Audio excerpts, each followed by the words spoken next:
El tema del concepto del costo relativo tenemos que verlo desde el objetivo de la empresa, ¿sí? Lo que hay que considerar ahí es el objetivo de la empresa. Entonces, vamos a medir los costos en base a cuál es el objetivo que está considerando la empresa. Es decir, al objetivo o al propósito mismo que tiene. Porque se pueden presentar diferentes casos. Si el objetivo o propósito de la empresa es, por ejemplo, la maximización de un beneficio, acá ya no estamos hablando tanto de lo que es el costo, sino buscar el equilibrio entre lo que se produce y lo que se gasta. Si el objetivo principal de la empresa es, por ejemplo, llevar al máximo la capacidad productiva de la misma, ahí sí, ahí los costos lo que tienen es una menor importancia debido a que no tienen una relación directa con el objetivo. Pero si ahora hablamos y decimos también que se puede presentar la situación de que la empresa tiene que hacer una minimización de costos porque no le cierran los números, ahí tenemos sí una vital importancia que juega el costo. Entonces lo que yo pretendo que ustedes hagan es eso, es analizar desde qué punto de vista o desde qué objetivo, plantearse los objetivos, bueno, decir, yo considero que como contador, si el objetivo de la empresa va a ser tal, y bueno, yo diría que sería factible hacer tal cosa. O sea, no importa que esté mal o esté bien, yo quiero ver qué es lo que piensan. Y por otro lado, es el tema de analizar, porque también es muy distinto ver cómo se caracteriza el costo, si estamos haciendo análisis de costos unitarios o de costos totales.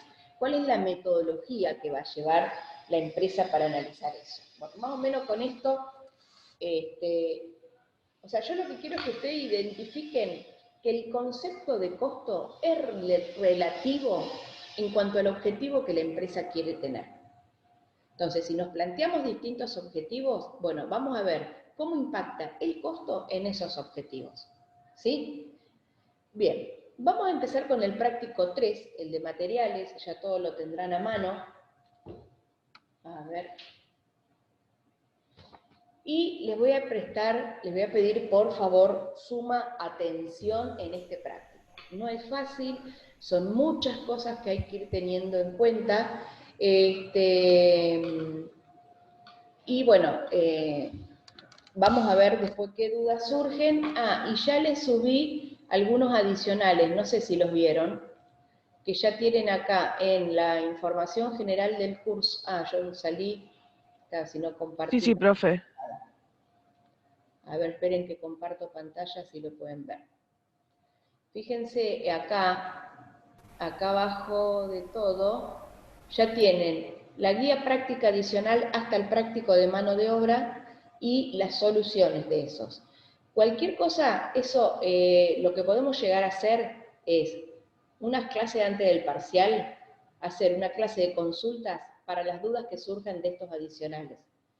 ¿Por qué les digo? Porque si mandamos, o sea, si me mandan otra cosa, las consultas, chicos, al foro háganlo. No lo hagan directamente al mail mío. Porque lo que yo quiero es que la duda que tenga Juan, por ejemplo, quizás también la tiene Lucía, y está bueno que quede todo en el foro, porque a lo mejor estoy contestando 5 veces lo mismo a 5 personas distintas. En cambio, si queda en el foro, ya lo ven ahí y lo pueden ir considerando. Profe, Sí. una consulta. Quería saber si el parcial era exclusivamente de práctica o tener algo de teoría. El año pasado habíamos hecho algo, o sea, es como cuando se cursa conta. El 80-85% es práctico. Y después podemos llegar a hacer algunas cositas así de teoría, pero el 80% es práctico. Listo, gracias. A ver, vi que había algunos chats, o me pareció a mí. Pero como estoy compartiendo pantalla, esta máquina no me lo deja ver. Bueno, vamos ahora al primer práctico. No sé si ahí lo ven bien. o aumento un poco. Ahí se ve no, mejor. se ve bien, profe. Bien. Bueno, vamos a leer. Primero, tienen que tener muy en claro en este práctico qué es una remuneración, qué es un recibo de sueldo, qué es un sueldo bruto, qué es un sueldo neto, cuáles son los factores que intervienen dentro de un sueldo, como por ejemplo las retenciones, las cargas sociales que después va a tener el empleador. Yo sé que son conceptos que por ahí todavía no los han visto, pero bueno, vamos a ir viendo a medida que lo hacemos. El sueldo bruto de un empleado es lo que está pactado a través de los convenios colectivos de trabajo, y en el recibo de sueldo, yo sé que ayer Marcelo les mostró uno, el recibo de sueldo tiene 3 columnas. El sueldo bruto, las deducciones, y luego tenemos, bueno, algunos tienen 3, otros 2, depende de la organización de cada uno, no hay una forma exacta como para hacerlo. Lo importante es que tenemos un sueldo bruto, pongamos un ejemplo de 10.000 pesos, y eso no es lo que va a cobrar el empleado de bolsillo. El empleado va a cobrar, obviamente, esos 10.000 menos lo que el empleador le retiene en concepto de retenciones personales, y fíjense las palabras, y si ustedes prestan atención a las palabras, siempre se van a dar cuenta. Retenciones personales, es decir, es las retenciones que le hacen al propio empleado. Empleado. Es lo que aporta el empleado desde su sueldo para que ese aporte, el destino sea la obra social y la jubilación. Ese aporte es del 17%, quiere decir que en el recibo de sueldo le va a decir sueldo bruto 10.000, deducciones, jubilación, obra social, entre los dos suman el 17%, va a tener un total de 1.700 pesos, sueldo neto, los 8.300 que va a cobrar de bolsillo. Entonces, fíjense, acá ya tenemos 3 conceptos. El sueldo bruto es el total general. Las retenciones, lo que le descuentan, el sueldo neto es lo que se lleva de bolsillo. Todo eso está a cargo de, o sea, los 10.000 pesos está todo a cargo del empleador. El empleador que tiene que pagar los 8.300 al empleado, y esos 1.700 que les está reteniendo los tiene que depositar a la AFIP para que esos fondos se redirijan a la obra social y a la jubilación. Aparte de esos 10.000 pesos que debe pagar el empleador, también existen las cargas sociales. Las cargas sociales también las van a encontrar en algunos textos como las contribuciones patronales. Esto va dependiendo, a veces por un convenio u otro, pero siempre están rondando el 23, el 24%, que es otro excedente que tiene que pagar el empleador a la AFIP, también para la jubilación y la obra social de sus empleados. Quiere decir que, en definitiva, el empleador lo que tiene que pagar son los 10.000 del recibo de sueldo, que por más que no le pague, que al empleado le llega a los 8.300, pero esos 1.700 él después los tiene que depositar, más el 23% de contribuciones patronales. Esas dos cosas, las retenciones personales por un lado y las contribuciones patronales por el otro, son las que el empleador va a tener que, a través del formulario 931 de la AFIP, pagar a la AFIP, hacer la declaración jurada, que eso indica que esos fondos pertenecen a esos empleados y que se tienen que dirigir a la jubilación y a la obra social de los mismos. ¿Qué es lo que pasa? Si este empleador ese depósito no lo realiza, la obra social, cuando yo me quiera ir a atender, me va a decir, no, no te puedo atender porque tu obra social no está paga. ¿Sí? O el día de mañana, cuando me quiero jubilar, me va a decir, no te podés jubilar porque tu empleador no hizo los aportes. Es decir, esa plata que tenía que depositar, no la depositó. Por eso, por ahí también a veces es importante llevar un control cuando uno está en relación de dependencia de estas cuestiones. A lo mejor yo digo en relación de dependencia y ustedes no saben lo que es. Relación de dependencia es cuando uno figura como empleado en un determinado lugar, en una empresa, en la UNOVA, en una organización, y por la cual tiene un recibo de sueldo, es decir, está declarado en blanco. Eso es estar en relación de dependencia. Bien, salvando un poquito todos estos conceptos que estuvimos viendo, vamos ahora a empezar con el práctico. El práctico dice, la empresa Agromax está liquidando sueldos y jornales del periodo mayo del 2018 de todo su personal. Las remuneraciones brutas fueron las siguientes.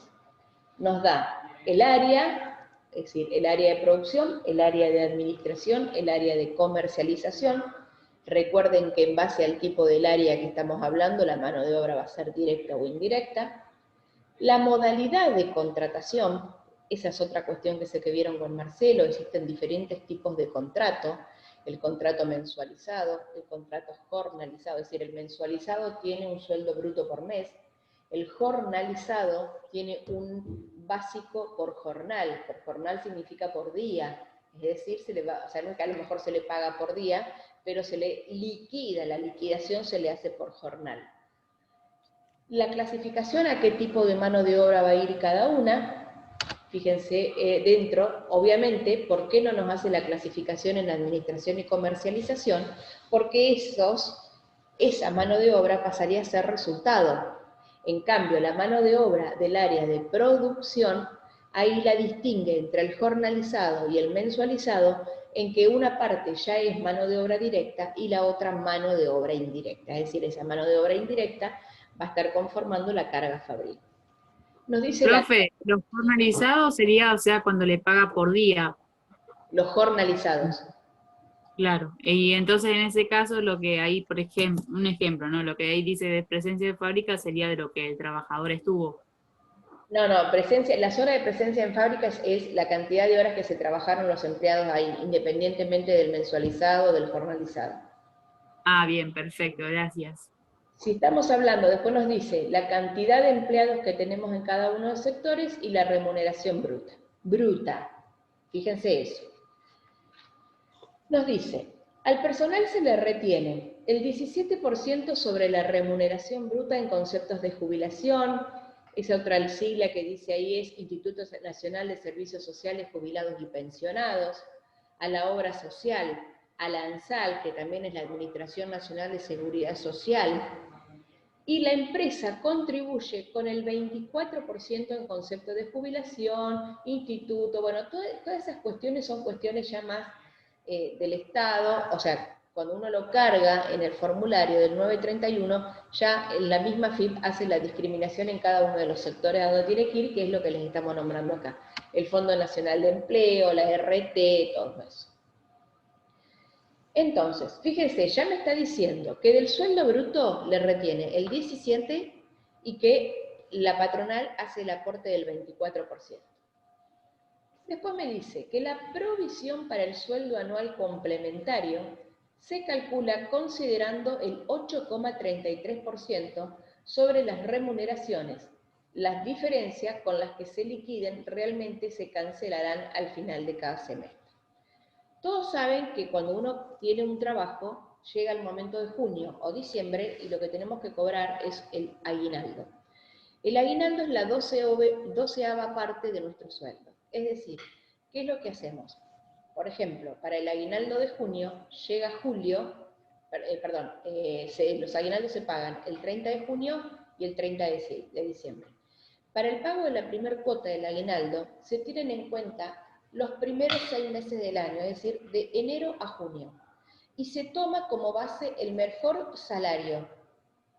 Por ejemplo, si de enero a junio yo, enero, febrero, marzo y abril gané 10.000 pesos, en mayo gané 12 y en junio gané 15, para el cálculo del aguinaldo se va a tomar el 15.000 del último mes. Y se va a abonar el 50%, que vendría a ser, o sea, el aguinaldo es la 12ª parte, ¿por qué? Porque es un sueldo dividido 12, pero se paga en 2 cuotas. Entonces, acá lo tenemos y esos 15.000 lo vamos a dividir por 2 y va a ser el salario, el aguinaldo, perdón, de la primer cuota. Y lo mismo vamos a hacer en el segundo. Y se calcula que es el 8,33% del total del salario. Entonces, empezamos. A ver, disculpen, porque me tenían que llamar de la oficina. No. Entonces, fíjense, seguimos leyendo. Y dice, o sea, hasta acá es toda información que nos está dando. En el punto 3, que ya habla respecto al personal jornalizado del área de producción, las siguientes consideraciones. Y acá es donde tenemos que prestar atención, porque nos está hablando de quién es la mano de obra directa y qué es lo que nos está interesando en esta materia, que es la mano de obra directa la que va a ir al costo. Las horas de presencia en fábrica fueron 1.323, correspondiente a 7 operarios, fíjense que son los 7 que tenemos en cantidad arriba, que asistieron 9 horas por día durante 21 días. Dentro de los 115.000, que era el sueldo bruto que teníamos en el primer cuadro, se incluyen 12.000 liquidados por los días 1 y 25 de mayo, feriados pagos. Bueno, antes de seguir con el punto B, lo primero que vamos a hacer, porque ya con esta información que tenemos lo podemos hacer, es sacar cuál es el sueldo neto que vamos a tener que pagar durante el mes de mayo por todo el plantel de la fábrica. Y fíjense, tenemos jornalizados, presencia en fábrica y feriados. Cuando acá leemos el punto 3A, nos dice que de los 115.000 inicial, 12.000 se corresponden a feriados. Entonces ahí podemos hacer una discriminación, más que nada para el recibo de sueldo, en donde tenemos que lo que se paga son de horas de presencia en fábrica, 103.000 pesos, y que también hubo feriados que se pagaron por 12. Lo que hace el total de 115.000, que son los que tenemos como remuneración bruta. ¿Sí? ¿Se entendió eso? Con el dato que nos dan en el 3.A, sí, profe. Dentro de los 115.000, ¿qué se corresponde a feriados y qué se corresponde realmente a la presencia en fábrica de los empleados? Teniendo ya el total de los jornalizados, pasamos con los mensualizados. Y fíjense, mensualizados. Por el área de fabricación o producción, 50.000 pesos. Por el área de administración, 28, y por el área de ventas, 48. Estos numeritos que tienen acá al costado, no le demos importancia ahora, los vamos a usar para cuando tenemos que registrar. Es decir, que tenemos un total bruto, que coincide con lo del cuadro, de 241.000 pesos. Si a eso le aplicamos el 17% de las retenciones personales, llegamos a que 40.970 es lo que les vamos a descontar al empleado. En síntesis, el sueldo neto, quiere decir, lo que los empleados se van a llevar de bolsillo son 200.030 pesos. Eso es la masa general, no es todo. O sea, esto es todos los empleados. ¿Dudas en esto? Profe, las ventas sería la parte de comercialización, ¿no? ¿Cómo? Las ventas. Claro. Lo sacás. Fíjense que producción es lo mismo que fabricar. Administración no tengo, y si es comercialización es porque estamos vendiendo. ¿Sí? ¿Los Ok. 241 siempre va a coincidir o justo ¿Cómo? de ahora? ¿Cómo? Bueno, sería por la suma de las mensualizadas y los formalizados. Perdón, chicos, no escuché. Preguntó si si- los 241 se iba a coincidir con lo de del Sí, cuadro. sí, eso supongo. nos tiene que coincidir. La masa bruta de salario nos tiene que coincidir.